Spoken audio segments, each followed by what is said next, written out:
Hello, everybody. Welcome to the 17th episode of James Squared. You thought we wouldn't make it this far. 17, Milu, it will always remind me not of that one guy, but of Darren Erstad. Um, The great Darren Erstad, who, by the way, was born 5 years before I was on the same day on June 4th. So I just had a did birthday. not know that. And we'll get to your activities on that day, which was very, very special for so many reasons. This, of course, is James Squared. But first, let's get the business out of the way. Please subscribe and follow to Halos in the Infield on YouTube, on Believe for the podcast form, as well as on all the social media platforms: Instagram, X, Facebook. X, Fernando does a tremendous job there with the questions of the week, and they've been a lot of fun, and they make you think too. So that's always a great thing. Also, shout out to our awesome sponsors. Of course, Noble Ale Works. I just recommended some folks to go there before and after the game for Wednesday's game and check out their new brews, their Angels IPA, the new one that I tried, the confetti stout was really good. So you got to go there. Make sure to mention Heedy for the drink specials. The great bartenders there will hook you up. Also, James, go to 714 tickets. 714 tickets, 714 tickets. You can call today and go tonight, and don't forget to put HITI in the promo code section, and you can get 10% off tickets. And I use it all the time. And it's a really good deal. I get like five. It works out to be like maybe $5 off. And in this time of inflation, among other things, you got to have that. 5 to 7, yeah. Definitely. It's going to be a long season, but you can also use it for, concerts. It's the time of the season for concerts, most definitely, especially outdoor ones. I was hoping to see some in San Diego, but it didn't happen. But I did refer 714 tickets to folks that are going to go. So hopefully in August, maybe you'll see me at a concert, maybe you won't. But I'm definitely use 714 tickets for that. And then again, put in that code HITI for the discount there. And also, new sponsor, betonline.com. Really great stuff there, of course. BetOnline is your number one source for the NBA and AHL finals. That's starting up NBA on Thursday, and then you got the NHL on Friday, I believe. It is Dallas and Boston in the NBA finals, and then it is Edmonton and Florida going at it. 2 seeds in hockey. Yes, I do watch hockey. But every stat, every matchup, and even live odds while the games are being played. And then when the games are over, head on over to our online casino and get in on a game of blackjack or poker or unwind with our 150 and more slot games. Head over to the website today to get in on the action. And don't forget to use the promo code BELIEVE for 50% off your welcome bonus on your first deposit. Put in BELIEVE all in caps. Bet online, the game starts here. All right, James Malou, let's get it started in here. As the title read, sleeping in Seattle. The Halos were swept by the Mariners. It just was not a fun weekend up there in the Emerald City. Todd and Dominic did have the live stream going, and that was really cool. You know how he'll come on with Todd, and they'll have the game because that game was on Apple TV Plus, of course. Really close game. Adele hit that grand slam I think it was a pinch hit grand slam, and it got the team close, but they were unfortunately on the losing side of it, 5-4. Moore got the loss, and Munoz got the save. Stanek got the win. But for some reason, Milu, Matt Moore just looks broken this year, and I don't know, because I was watching the Lone Star Halo podcast with Rob, and they were talking about maybe you can get something for Matt Moore, but I don't know how much you would get for him. Remember, they let him go last year basically to Cleveland, and then he signed back with the Angels. But man, I just don't know what you can get for Moore right now. Do you think he's valuable anywhere, Milu? Well, Matt Moore, he's a journeyman relief pitcher, but I think he's best served to stay with the Angels. I don't think, of course, his ERA is over 5 right now, so I don't think he'll be moved. I think he stays in that Angels bullpen. He likes being with the Angels. That's why he came back. I think he just got to work out the kinks.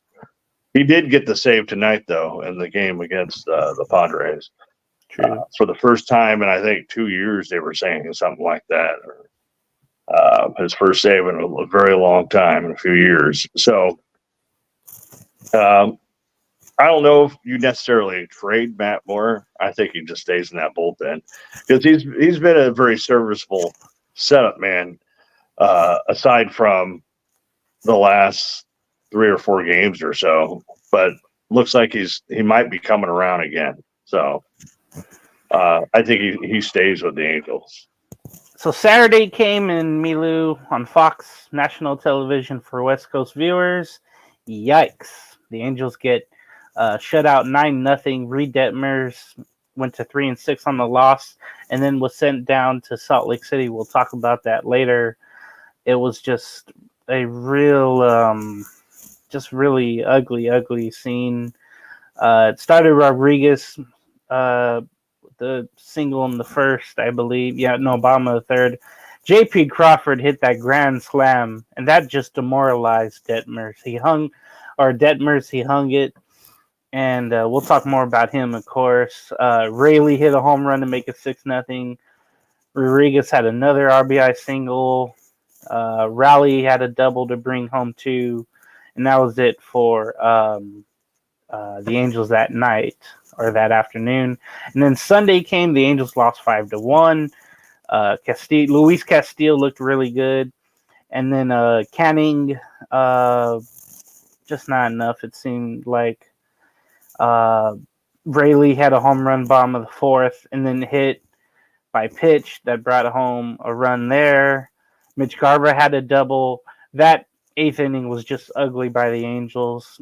Neto did bring home a run, but I guess we'll talk more about Canning here because he did go 6 2/3, 4 hits, 1 run, 1 walk, and 4 strikeouts, and he gave up that home run.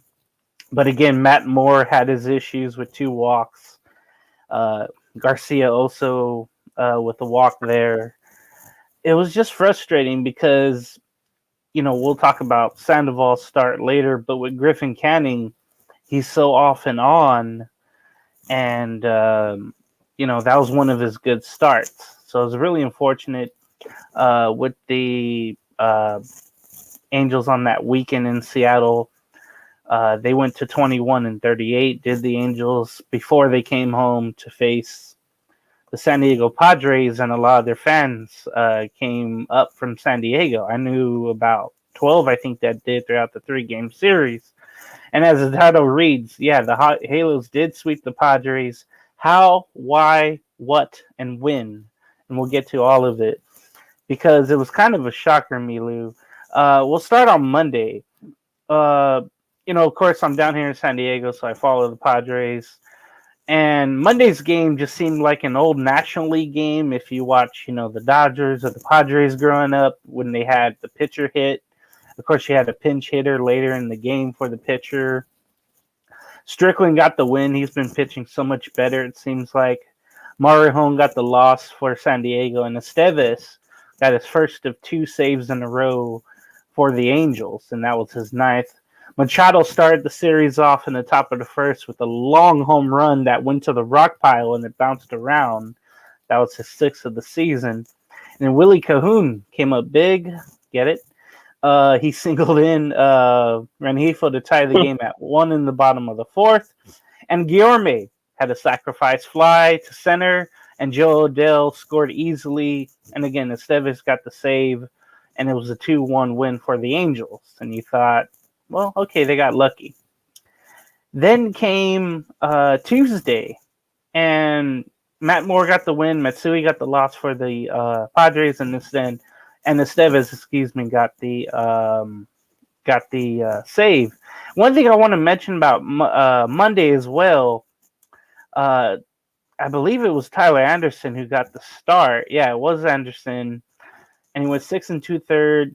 Good enough to get a win, but he snake bit. That's why his record is where it is at 5-5. But 6 2/3, just like Griffin Canning. Only 5 hits given up, only 1 run given up, the home run. 3 walks and 2 strikeouts. I mean, sure, he didn't get the strikeouts, but he limited the walks as much as he could. And again, he got the no decision, but it was a great outing by Anderson. So again, that Tuesday score, it was 4-2 Angels, the win. Manny again had a single to drive home, 1 in the top of the third. Rengifo had an RBI single in the bottom of the third to tie it at 1. In the bottom of the second, Neto had a big double to bring home 1 or 2 runs to make it 3-1. And then a wild pitch happened. Moniak scored from third, so it made it 4-1. Again, it felt like a National League kind of win. Cronenworth did have a top of the eighth single to bring home a run to make it 4-2, but Estevez came in, and both saves, Milu, it seemed like it was very, very easy. Like 1-2-3, 1-2-3. What do you think about Estevez's performances lately? Well, he is being more consistent. He's been putting it together as of late. He's been looking pretty good.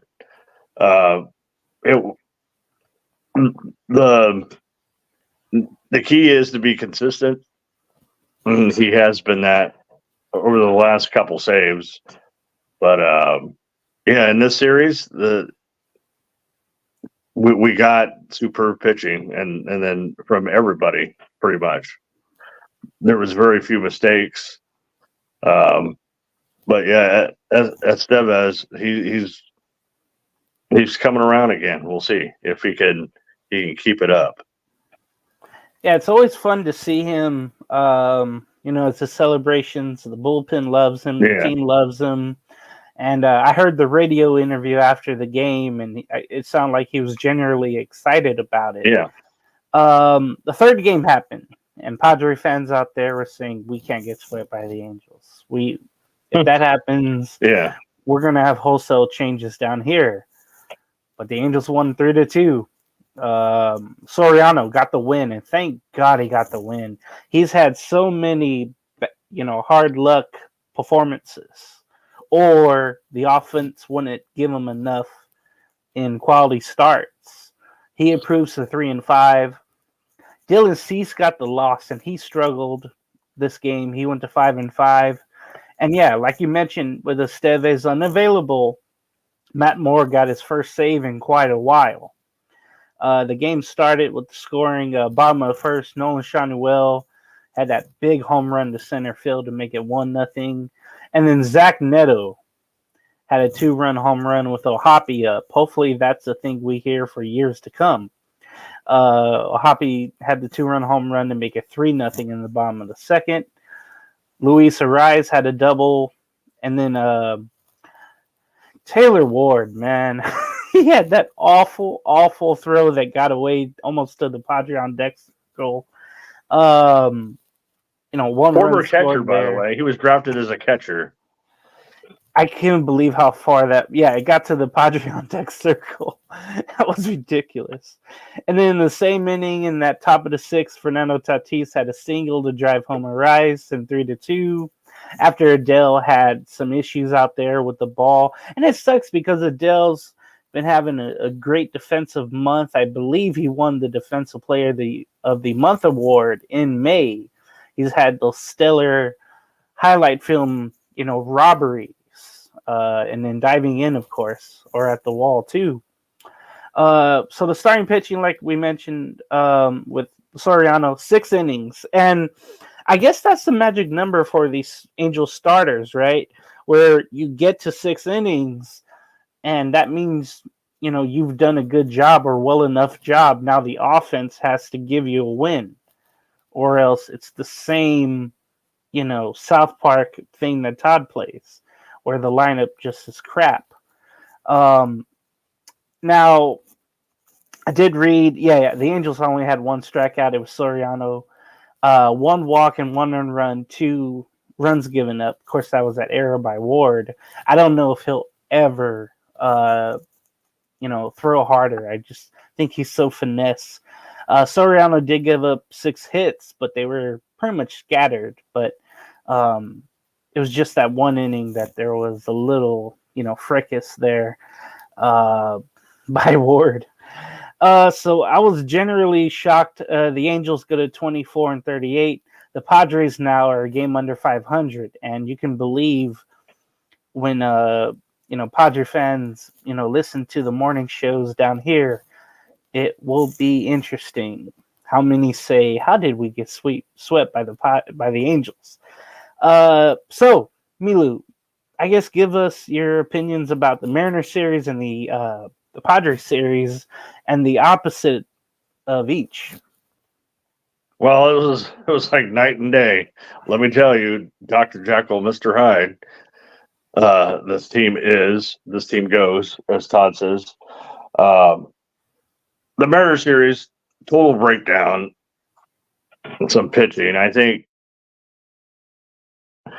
the first game, we came back. We were down, I think, 4-0. We came back on Joe Adele's homer, and I thought, or grand slam, and I really thought, oh, we're back in the game. We're gonna, we'll sneak ahead somehow, and then, then they give up that homer. I believe it was in the 8th inning. That was pretty much game, and then the second game, blowout, and the third game we could have won, but we imploded at the very end. And that was the most frustrating part, because the pitching was so good in that game until it wasn't. So, Dr. Jekyll, Mr. Hyde. Then this week, we sweep the damn Padres, okay? The Padres, who are a little better than the Angels, but they've had their own issues. They're kind of like us. They're inconsistent, but they have some major injuries too. So it's kind of funny that the Mariners, they're a very beatable team. Anybody in the AL West this season is very beatable. But yeah, we turn it on against Padres, who are kind of like they're our neighbors to the south, kind of like our little brothers. James from Oceanside here. And then, I don't know, we just kind of, the key to the series of the Padres was finally coming through with that key hit. Mm-hmm. And you notice that with Zach Neto last night, he had that key 2-run double that really kind of helped win the game, pretty much. That was the game winner. So, and the pitching was consistent. You put the pitching and hitting together, and that's what you get. You get a nice series. And, Anderson, Sandoval, and then Soriano, they all put it together with some timely hitting, some key hits, and you get a sweep. That's a recipe for what the Angels should be doing on a consistent basis. A preview of what this team could do, with all this young talent. That's what we thought they could do. But it was a really good series, and I'm happy that we followed something that was very bad for this team was something very good. Milu, you Yeah. mentioned, of all the facets you need to win games, and it sounds easy, but it really isn't. No, it isn't. Not for this team. I do have to mention as we'll move on before we get to the Astros series coming up, but it's almost like the Padres right now are going through it, just like the Angels are with injuries. You saw Machado get hurt. He was running down the line and he had a hip or flexor leg issue. Yeah, it was like a flexor or a strain. He's day to day. Aren't we all? Yeah. They're ready without Alexander Bogaerts. Last Saturday when they were facing the Royals, they put Yu Darvish and Musgrove on the IL for 15 days or more. They're becoming the Angels just a little bit when it comes to injuries. And it's just a freak thing, and it kills your chances. I mean, just look at the Angels and what they have to go through every year because of injuries. It's just a wild thing. So let's quickly look at the Houston series as the Angels welcome them in on Friday. So, of course, they'll have Thursday the 6th off. The Padres, by the way, will have a 4-game series at home against Arizona. Yeah. Houston comes in at 28-35. The Angels at 24-38. Framber Valdez will be the starter on Friday for the Astros, and Griffin Canning for the Angels on Friday. And that's, of course, the Mike Trout bobblehead. I know a lot of people should be out for that. We'll see if that will be the case on Friday. Saturday, of course, you got fireworks. And then Sundays at Youth City Connect Neto jersey, if anybody's wondering out there, as Neto is, the young, future that maybe kids like Robert's son can get behind. Hunter Brown will go Saturday for the Astros. Tyler Anderson will go for the Angels. So that should be a great pitching matchup there, at least for Anderson. Another chance to see him. Those are 2 night games. And then Sunday, check this matchup up. You have Justin Verlander starting. And, if you've never got to see him before, this might be your last year because he's always banged up. But he'll make the start on Sunday against Patrick Sandoval. This has, I dare say it, some of that tournament vibes. The World Baseball Classic with Justin Verlander, Team USA, Sandoval for Team Mexico. Maybe we'll get the best of Patrick Sandoval. The thing that bothers me, though, it's a day game, and Sandoval does not do well in day games. For my predictions, I'm actually going positive. I can't believe I'm saying this. I'm going 2 out of 3. A Rally Chris special for the Angels winning. What do you think after you've heard? Also, I have to mention this too. The Astros put 2 of their starters, Urquidy and the other starter, on the IL. I mean, no, they both had the Tommy John surgeries, and they'll be out for quite some time. So the Astros are also banged up when it comes to pitching. Jose Altuve has been one of the worst batting second basemen this season, by the way, too. Alex Bregman's been struggling. Jose Abreu is still hitting under 200. Remember, he was sent down to, below single A of the Astros to Florida. So the Astros have gone through a lot too, and they're not too far away from the Angels in the standings.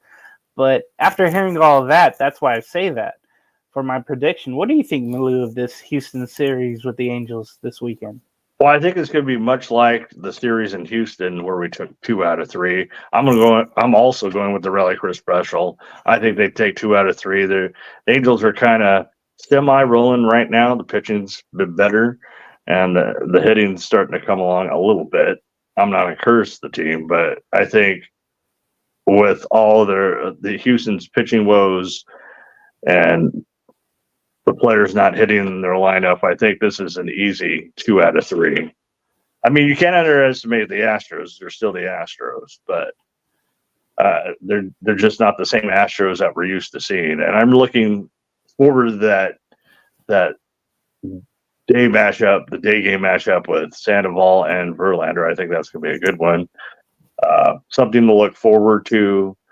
And of course, Framber Valdez always gives us problems.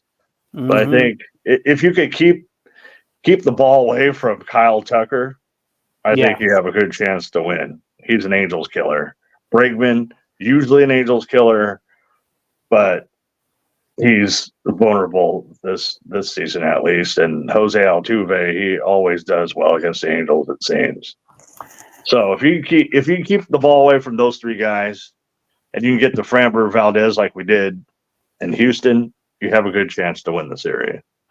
Two things, Melau, about what's gone on. The Astros. The other pitcher was Christian Javier. Yes, he's been part of their World Series times recently in 2022. So those are two big arms gone. It's like the Padres with their two arms gone. It's amazing to think. And you're mentioning Kyle Tucker. Maybe Ron Washington gives the Machado treatment to Kyle Tucker, where they just say, "Hey, intentional walk, send him away, that he doesn't, kill us again." You could definitely see that happening. It definitely gives you a better chance to win. Sure, you're chicken to other people, but it's an old school method. Barry Bonds and all that. I could see that, and it's smart strategy. I mean, as long as you don't do it with the bases loaded like Madden did in 2022 in Texas with Corey Seager, long as you don't do that, I think we'll be fine. The Barry Bonds treatment? Yeah. I mean, don't know what the hell Madden was doing that day. There's been a few managers out there that have done the same thing. And Buck Showalter with Barry Bonds. Oh, yeah. For the Angels, it doesn't ever seem to work out that way. But it's, I don't know. You got to give Kyle Tucker the respect there and walk the guy. You saw what he did the last series in Houston. He was still hitting the ball hard against the Angels. I think he burnt this a couple times.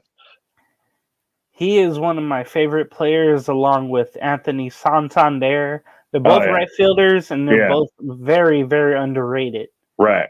I love both of them dangerous. So much, and that's why. Okay, so looking at the standings real quick, the Angels are 10.5 out of first place, in last place. Houston is 7 back in third place, to mention them. Seattle's still in first. They're 4.5 ahead of Texas. By the way, Corey Seager left Wednesday's game with a hamstring issue, so look out for that. The Angels don't play Texas this month, but we'll see about next month. Oakland in fourth place at 10 back, and again, the Angels at 24 and 38. So, some injury news and notes, and there's not really much other from, of course, Anthony Rendon mentioning that he's ahead of schedule. And stop me if we've heard this before. We've heard this before. He, of course, has the why am I laughing? But I think it was April? No, that series against the Reds. I believe on that Sunday, he had the injury, and he's been gone ever since. But he says he's ahead of schedule. He recently spoke to, I think, Bally's, and at least that's good news to hear. To hear that he's ahead of schedule. April 20th, my mom's birthday. Of course it is. When he left with that left hamstring strain, and he mentioned, it's been quads all the time, but never a hamstring. So that's why it's a bit different for him. I don't know. He's been able to throw and swing the bat in the cages without issues. A progress to jogging on Saturday. Maybe he'll do something else on Sunday, who knows? But he mentions, I think I'm ahead of schedule. I'm trying to push it each and every day, meaning that, hey, I'm still going to make my money every 1st and 15th. No, it's Shiny Will. Absolutely. Nolan Shanuel returned after missing 3 games. Remember, he was scratched before Friday's game. Uh, hour before. I had him in the you posted in the lineup, and he was in there. But he had the left thumb soreness, but he was back in there. And Brandon Drury, he's expected June 11th. So after this series against the Astros, that would be in Arizona. So maybe we'll see Drury against his old team, I want to say. He's been out since May 8th. Miguel Sano is sometime in June. Stefanik, we'll see about him. Arianza, who I think we all really forgot about, with his back spasms, maybe he'll be back in June. And nothing really new on Mike Trout. It's like Mike Trout isn't really on the team anymore. Right. It's just that unfortunate. All right, so let's get to the next topic. This one is interesting because after Saturday's start, Reid Detmers was sent down to Salt Lake City with the Bees, and there were reports that he was crying when the decision was made on him by the team and Perry and probably Ron. I don't know what to think because I'm looking at his numbers. Okay, the ERA Milu is really high at 6.4 and 6.1.4, 6.14. He's 3-6 this year. His WHIP is 1.48. Now, you can say, hey, he started the season very well at 3-0. Then he's lost every decision, and now that's why he's 3-6. He had a really, really solid April, it seemed like. May came, though, and that's when the issues came with the 7 home runs given up. That was a huge, huge problem. 13 walks and 30 strikeouts. It seemed like he was really, really losing focus on the breaking pitches, the off-speed pitches. The fastball wasn't an issue, but he would leave those breaking balls down the middle or low for walks. And that's what killed him for J.P. Crawford's grand slam on Saturday, where he would keep balls up, trying to force a pitch in and not just, pitch and hit the spots. And that was really unfortunate. We did mention I don't think we mentioned his line, but his last start in that Seattle game, he only went 3 2/3, 4 hits, 5 runs given up. The grand slam, of course, to Crawford, but 4 walks. That was the issue. 3 strikeouts there. Just unfortunate. And I was looking at the month of May where, he's gone over 4 innings every time. But the hits were over 4 or more. The runs were 3 or more, where he's given up 7 runs, 6 runs twice. Okay? Then you have a game where he gave up 3 home runs and 2 home runs. And then get this, he had 2 starts in May where he gave up 4 walks. And then his last start, of course, he gave up 4 walks. He did have the strikeouts, though. That one start against Cleveland on that Sunday, he did have 8 strikeouts. He did have 30 in the month of May, but again, those 13 walks and 7 home runs just killed him. And that's why he was sent down. Now, I was reminded by the Lone Star podcast and Rob that, hey, that Detmers, after the no-hitter in 2022, he had issues just like this, and he was sent down. He came back to finish the season well, and he's been really up and down ever since. So, what did you think about Detmers shockingly being set down to AAA, and then how do you think he could come back and be improved again? Is it just his command, his mentality? How do you help Reid Detmers get back to where he should be? James, I was just as shocked as you were when I heard the news. And there was, I know, on the boards, a few people were calling for this to happen, the Detmers where he was sent down. But this move is purely to help him find himself once again, like he was in the days of his no hitter and even earlier in the season when he was lights out. I think he just needs to take a little bit of a breather and find his stuff at AAA. They'll help him refine some things. His overall numbers not so bad. His ERA is high. Still has a lot of strikeouts, but it's just he needs to rediscover some of his pitches. I think maybe refine, like you said, his off-speed stuff.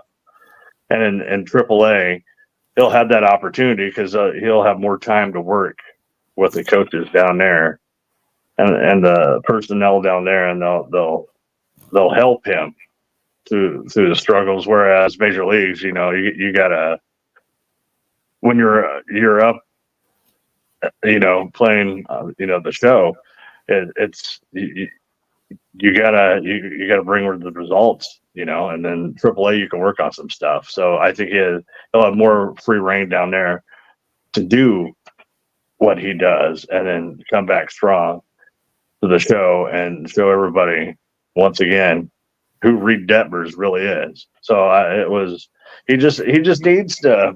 I think it's a lot like Sandoval. Baseball's 80% mental. So I'm sure it gets to your head. Oh no, here we go again. I'm not, spotting my off speed pitches. I'm missing in spots. I'm not hitting the corners, or I'm not putting batters away.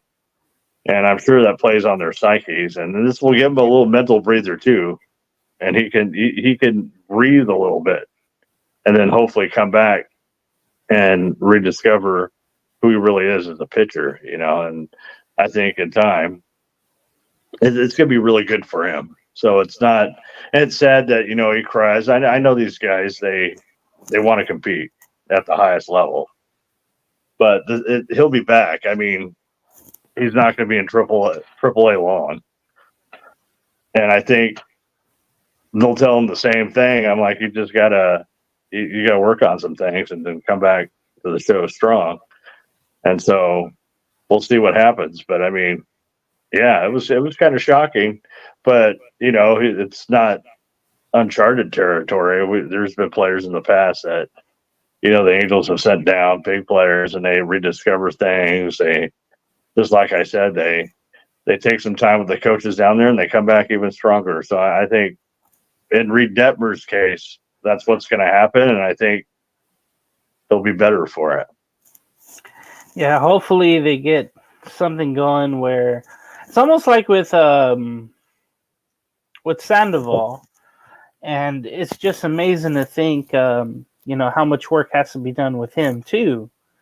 That's just crazy as well. All right, so we'll see what happens with Reid Detmers. Another pitcher on the staff we have to talk about, and this also came up and recently with all the elbow injuries that teams have come up with lately. If the Angels continue just to not really perform well, this was only their second series sweep this year, I want to say, against Miami, and the first one here against the Padres at home. The first home series win, I believe, too, Melau, which is amazing. But you look at a guy like Tyler Anderson, and he's been doing so well as of late. He might not be getting the wins, but his numbers are really, really good. In 76 innings pitched, he's 5-5 with a 2.37 ERA. Now that's amazing to me. That's 10th best in the MLB, by the way. 50 strikeouts, his whip at 1.13. I'm looking at his other numbers, the earned runs at 20, the home runs at 9, the walks at 32. That's a bit high, but you expect that with Anderson. It's either walks or home runs. But he has struck out again 50.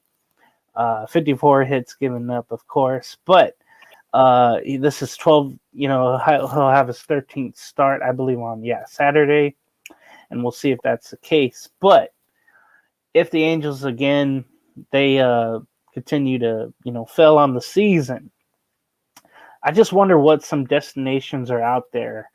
And you have to wonder this too. He has another season left on the deal. I think it's $8 million this year, the rest of the season, and $13 million next season. So that team has to pick that up. But for me, I'm looking at the Orioles and all the talent they have.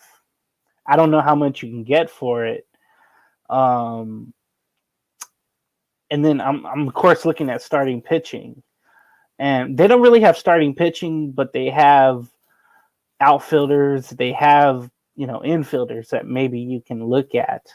I'm also looking at the Braves. They lost Strider early in the season. They're probably really, really desperate for a team or for a starter. The Cubs and Brewers can also do that, and think about the Cardinals as well. All those teams are pretty stacked when it comes to the minor league talent. The Giants just lost Blake Snell again to injury, so if the Giants make a run, maybe they get Tyler Anderson back. Who knows? The Padres, who just lost those two starters, even though they have their eyes on Crochet of Chicago, maybe they can make a run for Anderson. But there's a lot of different destinations if that comes up. Let's see. I think a wild card Milu would be the Royals. They've surprised a lot of people. They came to Anaheim, remember, and took 3 out of 4. And they just lost Michael Wacha to injury as a starter. So maybe they'll make a move, and we'll have to see what the Royals have in their farm system. But what's some other destinations out there, do you think, for Tyler Anderson that the Angels would, smartly, even though they won't do it, but smartly trade to, and what you can possibly get back for Tyler Anderson with his contract? Well, here's an interesting team. And I know it probably wouldn't happen, but if you traded within the division, the team like the Astros, who desperately need some pitching, with Javier and Urquidy going down, that could be an option. But who would you want? I mean, they have some talent, on the Astros too, and within their minor league system. Like you said, the Braves, Strider going down. That would be, Perry Manassian has deep ties to the Braves. So that could be, do we get David Fletcher back? Could we get David Fletcher back as a pitcher? No. That would be He's pitching now. So that's a possibility. I mean, they desperately need some starting pitching. Maybe the Milwaukee Brewers. They have some talent, young talent. They're vying for a division crown and hoping to make the playoffs. I mean, there's a lot of teams out there that could use a Tyler Anderson, but what is it? Are they willing to pay the rest of his salary and give up a top player? The Dodgers, another one. Hey, go back to the Dodgers. They want to load up on pitching. Some of their guys aren't going to be back for a while. You have Walker Buehler still coming back from Tommy John. You have Gavin Stone in there. We'll take a guy like Gavin Stone. I'll take that guy, for Tyler Anderson. I doubt we'd get that type of caliber player for Tyler Anderson, but you never know. The Dodgers, they'll load up for a playoff run, that. So, there's a lot of teams out there that would love to have a guy like Tyler Anderson right now, and it's kind of shocking that we didn't expect him to turn into Dodgers Tyler Anderson with the Angels. So it was a very pleasant surprise, but with the way things are going in Anaheim, we can see him be shipped out to any one of those teams. Yeah, that's going to be interesting, but it's not going to happen yet. Maybe in a couple of months, but it's something to look out for. It's something to look at. Yeah, absolutely. The guys were doing that on the Lone Star podcast. They were going through who would get traded, who won't be. I don't want to do everyone yet because we got to just see how they progress and how the team does. I know it probably won't mean winning, but if they're making more progression, we'll see what happens. But that's a good segue into the next topic here, just because I want to ask you, because you're a former player of baseball. Just you got all these young angels in their hitting slumps, and I'm looking at the averages right now. You got Joe Odell, who was once doing well in May, and he hasn't done well. He's made some, pinch hitting heroics, but other from that, the average is at 198. Moniak, uh, he is not looking well at all.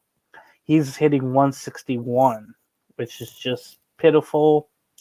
And Rob did mention his hands are far too back.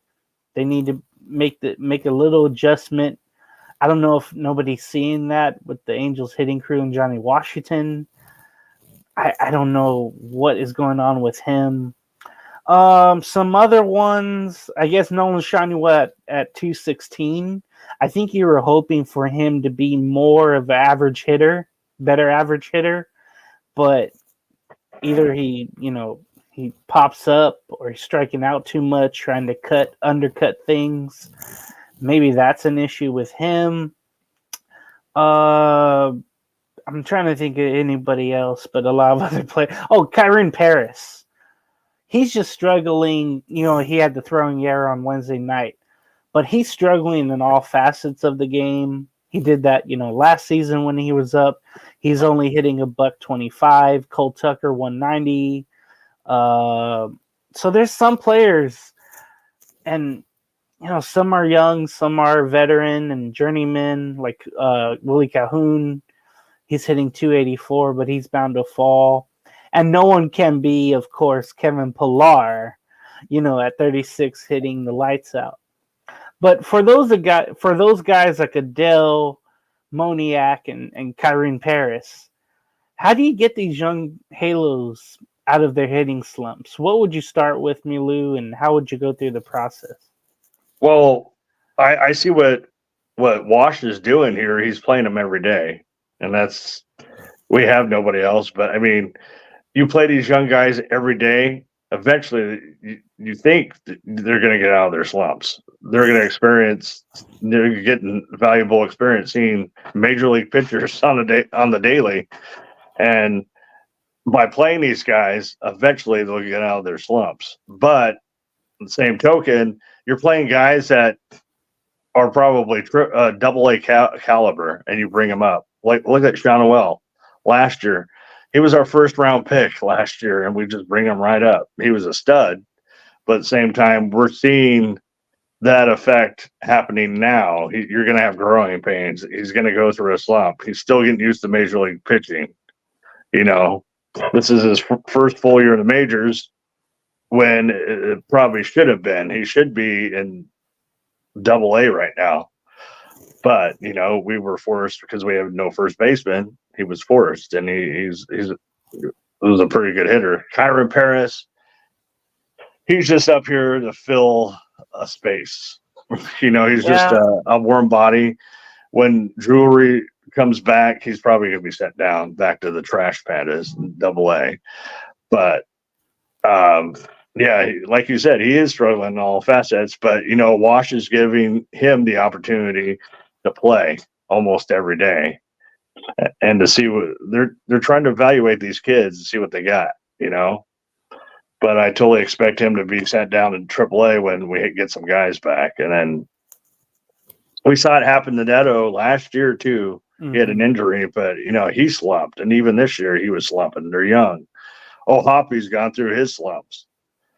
Moniak, I don't know. Like you said, I'm a maniac for Moniak. Always have been. We want him to do well, but it's just like beating a dead horse every time he's in the lineup. He does the same things. I get it. He's a good defensive outfielder, but you got